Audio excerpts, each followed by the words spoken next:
Gatusan ka mga dugang traffic enforcer ang i-hire sa Mandaue City Government aron tahasan pagduma sa trapiko sa mga dakbayan. Gikalipay kinis kadagkuan sa team. Alang sa dugang detalye, adunay live update si Nico Sirino. Nico?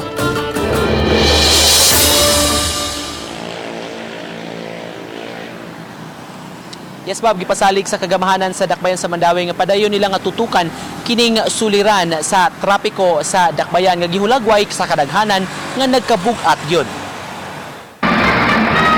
Kagahapon gipahigayon ang State of the City address ni Mandaue City Mayor Jonas Cortez. Agi kini og report sa katawhan sa kahimtang sa syudad kay tangkod karong adlaw ang ika-usa ka gatos nga adlaw niya sa katungdanan.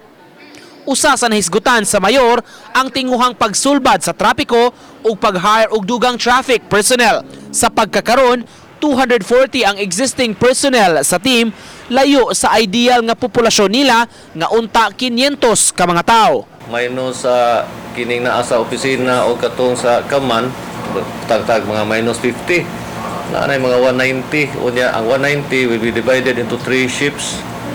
So dili ka ka-imagine na ang di 190 magdungan na sa tibukdan. Samtang magpadayon ang traffic scheme nga gipatuman sa UN Avenue padung og gikan sa Second Bridge. Obserbasyon sa team na arang-arang ang dagan sa trapiko sa maong intersection.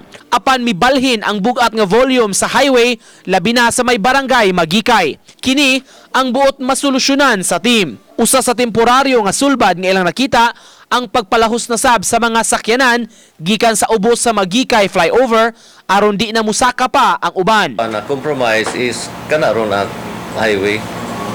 So dili ta ma-surrender na atong pangitaag paagi na ma-free gid ang flow sa traffic.